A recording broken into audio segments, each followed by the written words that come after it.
নমস্কাৰ আকৌ এটা নতুন ভিডিঅ' লৈ আহিলোঁ মই এটা ভিডিঅ' ক্লিপ এটা প্লে কৰিছোঁ Today is a very important day in the history of the state of Assam. It is a day that raises Assam to a higher level in terms of health care and treatment of cancer. এই ভিডিঅ'টো হ'ল আমাৰ সকলোৰে মৰমৰ গোটেই পৃথিৱীৰে মৰমৰ বুলি ক'ব লাগিব ৰতন টাটাৰ ৰতন টাটাই এই ভাষণটো দিছিলে অসমৰে ডিব্ৰুগড়ত আৰু এই ভিডিঅ'টো তেওঁৰ জীৱনৰ লাষ্ট ৰাজহুৱা ভাষণ চ' বহুত ইম্পৰ্টেণ্ট আপুনি ইণ্টাৰনেটত ধৰক গুগলে হওক বা ইউটিউবে হওক আপুনি য'তেই চাৰ্চ নকৰক কিয় ৰতন টাটাৰ যদি লাষ্ট ভাষণ বুলি যদি কয় এই ভাষণটো ওলায় গতিকে ক'ব গ'লে আমাৰ কাৰণে গুৰুত্বপূৰ্ণ আৰু এই ভাষণটোত তেওঁ নিজে কৈছিলে যে তেওঁৰ জীৱনৰ লাষ্ট সময়ছোৱা অসমৰ কাৰণে বিশেষকৈ অসমৰ কেঞ্চাৰ ট্ৰিটমেণ্টৰ কাৰণে মানে হেল্থ ছেক্টৰত তেওঁ বহুতখিনি ধ্যান দিছিলে বা গোটেই তেওঁৰ জীৱনৰ লাষ্ট সময়ছোৱা অসমৰ হেল্থ ছেক্টৰৰ কাৰণে উৎসৰ্গা কৰিছিলে I dedicate my last years to help make Assam a state that recognizes and is recognized by all. মই ভাবিলোঁ তেওঁৰ পৰা যে দুই এষাৰ কম বলক ভিডিঅ'টো ভালকৈ আৰম্ভ কৰোঁ সকলোতে দেখি আছে ছ'চিয়েল মিডিয়াত মোটামুটি ধৰক 2-3 দিনৰ মূৰে মূৰে বা এসপ্তাহৰ মূৰে মূৰে ইছ্যুবিলাক চেঞ্জ হৈ থাকে আজি যদি কিবা এটা যদি ইছ্যু আছে আৰু নেক্সট সপ্তাহত সেইটো ইছ্যু মানুহে পাহৰি যায় এনেকুৱা সচৰাচৰ হৈ থাকে আপোনালোকে সকলোৱে জানে যে লাষ্ট উইকত টাটা কোম্পানীৰ ৰতন টাটা ঢুকালে আৰু ৰতন টাটা যি ঢুকালে এণ্টায়াৰ মানুহ যিমান মানুহ আছে চবে ছ'চিয়েল মিডিয়াত পষ্ট লিখিলে দুখ কৰিলে যে মানুহজন এনেকুৱা আছিল তেওঁ একচুৱেলি কোন আছিল কি আছিল এইবোৰ আৰু মানে তেওঁৰ ভাল গুণ কিমানে গাইছে হিচাপ নাই ইভেন নৰ্মেল মানুহ হওক পলিটিচিয়ান হওক এক্টৰ হওক যিমান মানুহ আছে চবে তেওঁৰ গুণ গাইছে এতিয়া কিন্তু চবে পাহৰি গ'ল এতিয়া নতুন ইছ্যু আহি গ'ল এতিয়া ইছ্যু আহি গ'ল ছলমান খান ভাৰ্চেছ লৰেন্স বিষ্ণয় এতিয়া আজি মোৰ এই ভিডিঅ'টো ৰতন টাটাৰ ওপৰত নহয় কাৰণ ৰতন টাটা কোন আছিল কিয় আছিল কেনেকৈ আছিল এইবোৰ কথা মই কৈ একো লাভ নাই কাৰণ আপোনালোকে ইণ্টাৰনেটত চাৰ্চ কৰিলেই হ'ল গুগল হওক বা ইউটিউবত আপোনালোকে মাৰিলেই হ'ল আপোনালোকে পাই যাব এতিয়া কথাটো হ'ল সকলোৱে জানে যে ৰতন টাটাই বহুত কিবা কিবি দিলে আমাক দিলে বা আমাৰ দেশখনক দিলে বা আমি কি দিলোঁ বা তেওঁৰ যিখিনি কাম বা তেওঁৰ যিখিনি সংস্কাৰ তাৰ পৰা আমি কিবা ল'লোঁ নেকি বা আমি কিবা শিকিলোঁ নেকি বা আমি কিবা শিকিবলগীয়া আছে নেকি সেই সম্পৰ্কে মই আজি কথা পাতিব আহিছোঁ গতিকে ভিডিঅ'টো কাইণ্ডলি লাষ্টলৈকে চাওক এতিয়া কথাটো হ'ল ৰতন টাটাক সব মানুহে যিকোনো ধৰ্মৰ মানুহে বা যিকোনো ক্ষেত্ৰৰ মানুহে ৰতন টাটাক বহুত ভাল পাইছিল তাৰ কাৰণটো কি মেইন কাৰণটো হ'ল তেওঁলোকৰ কোম্পানীয়ে যিমান ইনকাম কৰিছিল তাৰে 66% দান কৰিছিল বা চেৰিটিত দিছিল আপোনালোকে ভাবক 66% আৰু বাকী কোম্পানীবিলাক ধৰক ৰিলায়েন্স হওক কিবা হওক 1% বা 2% চেৰিটিত দিয়ে বাকী গোটেই পইচা পকেটত সোমায় মানে পাহাৰ বনাই আছে টকাৰ পাহাৰ বনাই আছে মানে পাহাৰো নহয় পৰ্বত বনাই আছে ইমান ডনেট কৰা মানুহ এজন সেইকাৰণে আজিৰ ডেটত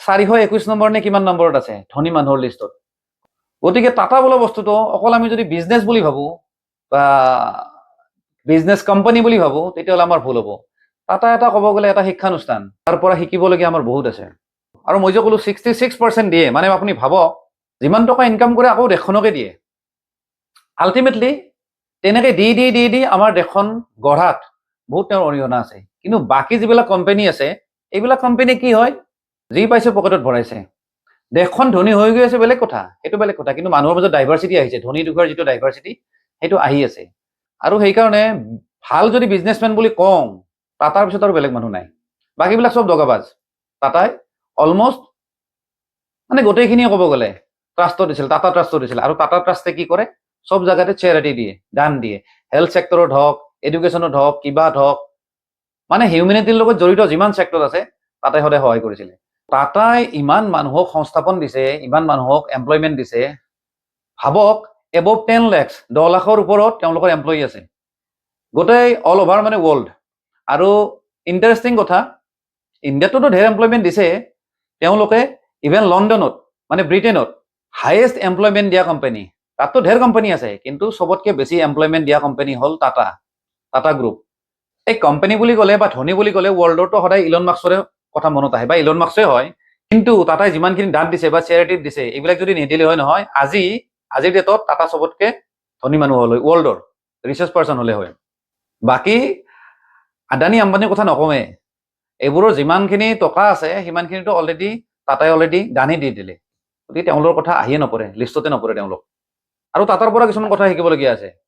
টাটা মটৰ্ছৰ যিজন মেনেজিং ডাইৰেক্টৰ আছিল, তেওঁৰ ইমানে ভাল কাম কৰিছিল, ইমানে ভাল ডেডিকেশ্যন দিছিল, সেইটো বস্তু ৰতন টাটাই চকুত পৰাৰ কাৰণে আমাৰ যে সকলোৰে পৰিচিত যে টাটা চুমোখন, তেওঁৰ নামত নামটো দিছিল, চুমো চামথিং কিবা আৰু। গতিকে টাটাই ইমানখিনি কথা ধ্যান ৰাখিছিল। আৰু টাটাৰ বহুত এটা ভাল গুণ আছিল, সেইটো হ'ল তেওঁ কুকুৰক বহুত মৰম কৰিছিল।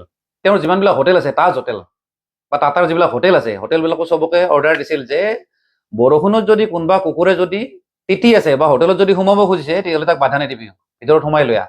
মানে ইমানখিনি তেওঁ কেয়াৰ লৈছিল কুকুৰৰ। আৰু টাটাই নহয়, শুনামতে পাৰ্চি যিমান আছিলে চবে হেনো কুকুৰক বহুত মৰম কৰে। আৰু এটা ইণ্টাৰেষ্টিং এটা ষ্টৰি আছে, এবাৰ হেনো লণ্ডনৰ ৰজাই মানে ব্ৰিটেইনৰ ৰজাই ৰতন টাটাক মাতিছিলে লাইফমেন এচিভমেণ্ট এৱাৰ্ড দিবৰ কাৰণে। চব ঠিক ঠাকো হৈ গ'ল, চব এৰেঞ্জমেণ্ট হৈ গ'ল, কিন্তু লাষ্ট টাইমত ৰতন টাটাই ফ্লাইট কেঞ্চেল কৰি দিলে বা নগ'ল। কিয় জানেনে? আপোনালোকে আচৰিত হ'ব। তেওঁৰ দুটা কুকুৰ আছিলে, তাৰে এজনৰ বেমাৰ হ'ল, এতিয়া কুকুৰটোক চাথ দিব লাগে কাৰণে তেওঁ নগ'ল। এই এক্সাম্পলবোৰৰ পৰা কিছুমান কথা আমি শিকিব লাগে। মানুহতো বাঢ়ি দিয়ক, তেওঁ কুকুৰকে ইমান মৰম কৰে। আৰু আমাৰ মানুহে কি কৰে, এই মাক দেউতাকক লাষ্ট সময়খিনি নাচায়, বেমাৰী অৱস্থাত নাচায়, কি কৰে অল্ড এজ হোমত থৈ দিয়ে বা বৃদ্ধাশ্ৰমত থৈ দিয়ে। আৰু এৱাৰ্ড বুলি কওঁতে এটা কথা মনত পৰিল, চাওক লণ্ডনে তেওঁক এৱাৰ্ড দিব খুজি আছে, কিন্তু আমাৰ দেশে এই মৰালৈ বাচ্ছাই আছে। তেওঁ আমাৰ দেশক ইমান দিলে, কিন্তু আমাৰ দেশখনে এতিয়ালৈ তেওঁক ভাৰত ৰত্ন নিদিলে। কিন্তু এটা কথা দেই, নিদিলেও কথা নাই, তেওঁ নিজে এজন ভাৰত ৰত্ন হয়, অৰিজিনেল ভাৰত ৰত্ন। নেনো গাড়ী উলিয়াই দিলে, যাতে দুখীয়া মানুহখিনিও যাতে বৰষুণ যাতে তিতি যাব নালাগে, কমচে কম এখন মিনিমাম এখন সস্তীয়া হ'লেও এখন যাতে চাৰিচকীয়া যাতে থাকে। কিন্তু আমি কি কৰিছোঁ, এই ফাল্টু গাড়ী, এই সস্তীয়া গাড়ী বুলি কৈ গাড়ীখন বৰবাদ কৰি দিছোঁ, মানে মাৰ্কেটিং ফেইল, পুৰা ফ্লপ হৈ গ'ল। ইভেন আপোনালোকে চাওক, আমি যেনেকৈ আজি যেনেকৈ ৰিলায়েন্স বা এয়াৰটেলৰ যেনেকৈ চিম ইউজ কৰোঁ, টাটাও তেনেকৈ লঞ্চ কৰিছিল, টাটা ইণ্ডিকম বুলি, তাৰপিছত টাটা ডকমো বুলি লঞ্চ কৰিলে, কিন্তু আমি আঁকোৱালি নল'লোঁ। আমি এইটো কথা চিন্তা কৰি নাছিলোঁ যে টাটা কোম্পানীৰ হয়, আমি মানে ভাল বস্তুৰ ভেলু বুজি নাপাওঁ। সেইটো ল'লোঁ যে কমচে কম দেশখনতো এটা অৰিহণা আহিব, এইখিনি আমি ভাবি নাচালোঁ। গতিকে কথাটো হ'ল, আমি টাটা কেতিয়াও হ'ব নোৱাৰোঁ, ৰতন টাটাৰ নিচিনা আমি মানুহ কেতিয়াও হ'ব নোৱাৰোঁ, তাৰে 1% হ'ব নোৱাৰোঁ। কিন্তু আমি কিছুমান কাম কৰিব পাৰোঁ। ধৰক আমি ৰেগুলাৰলি যিবিলাক বস্তু কিনো, আমি ধ্যান ৰখা উচিত যাতে আমি বস্তুটো টাটা কোম্পানীৰ কিনো, যাতে তাৰে প্ৰফিটৰ 66% যাতে চেৰিটিত যাতে যায়, আপোনাৰো অকণমান পুণ্য হ'ব। যেনে আপুনি ধৰক গাড়ী কিনিব যায়, আপুনি পাৰিলে টাটাৰ গাড়ী কিনক। যদি আপোনাৰ বহুত বেছি পইচা আছে, তেতিয়াহ'লে ৰেঞ্জ ৰভাৰ কিনক, জাগুৱাৰ কিনক, আল্টিমেটলি টাটাৰে হয়। যদি আপুনি কাপোৰ কিনে, ৱেষ্ট ছাইডৰ কিনক বা জুডিঅ'ৰ কিনক। আৰু যদি বোলে বেছি পইচা আছে, দামী কাপোৰ পিন্ধিম, তেতিয়াহ'লে জাৰাৰ কিনক। এচি কিনে, ভল্টাছৰ কিনক, বা গহনা কিনে, আপুনি টানিস্কৰ পৰা কিনক। আৰু যদি ফ্লাইট বুক কৰে, এয়াৰ ইণ্ডিয়াত কৰক বা ভিস্তাৰত কৰক। গতিকে কথাবোৰ তেনেকুৱা। আমি কিন্তু কিছুমান আমাৰ কিন্তু দায়িত্ব আছে দেই। আমি যদি সেইবিলাক কোম্পানীক যদি ধনী কৰি থাকোঁ, যিবিলাক কোম্পানীয়ে দেখাততো আমাৰে কোম্পানী হয়, আমাৰ দেশৰে কোম্পানী হয়, কিন্তু ইকনমিটো বেয়া কৰি আছে। আৰু টাটা এটা এনেকুৱা কোম্পানী, যিটো কোম্পানীয়ে চবখিনি বস্তু চলাইও নিয়ে আৰু চব বেলেঞ্চ হিচাপে চলাই নিয়ে। গতিকে সেইটো আমি ধ্যান ৰখা উচিত। বাকী নিমখখিনিৰ কথাটো নকওঁ, কাৰণ টাটাৰ নিমখ চবে খাইছে। আপনি সবি নে টাটা কা নমক খায়া হে। ভিডিঅ'টো ভাল লাগিলে শ্বেয়াৰ কৰিব। ধন্যবাদ। জয় আই অসম।